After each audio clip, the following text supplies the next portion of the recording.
76वां दिन। पाक कलाम में से पढ़ेंगे इमसाल की किताब, उसका 7वां बाब, 6ठी आयत से लेकर 20वीं आयत तक।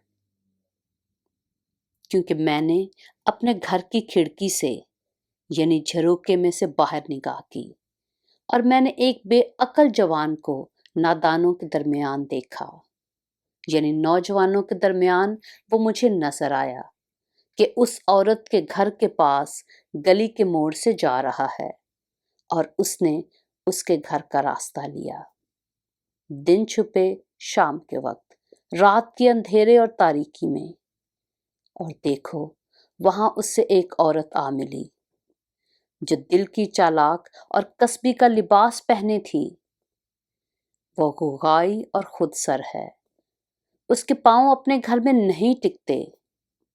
अभी वो कूचों में है, अभी बाजारों में, और हर मोड़ पर घात में बैठती है।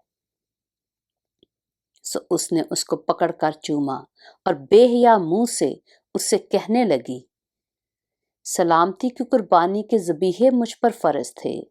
आज मैंने अपनी नजरें अदा की हैं, इसलिए मैं तेरी मुलाकात को निकली कि किसी तरह तेरा दीदार हासिल करूं। सो तू मुझे मिल गया। मैंने अपने पलंग पर कामदार गालीचे और मिस्र के सूत के धारीदार कपड़े बिछाए हैं। मैंने अपने बिस्तर को मुर और ऊद और दार चीनी से मुअत्तर किया है। आ हम सुबह तक दिल भर कर इश्कबाजी करें और मोहब्बत की बातों से दिल बहलाएं। क्योंकि मेरा शौहर घर में नहीं, उसने दूर का सफर किया है। वो अपने साथ रुपए की थैली ले गया है और पूरे चांद के वक्त घर आएगा।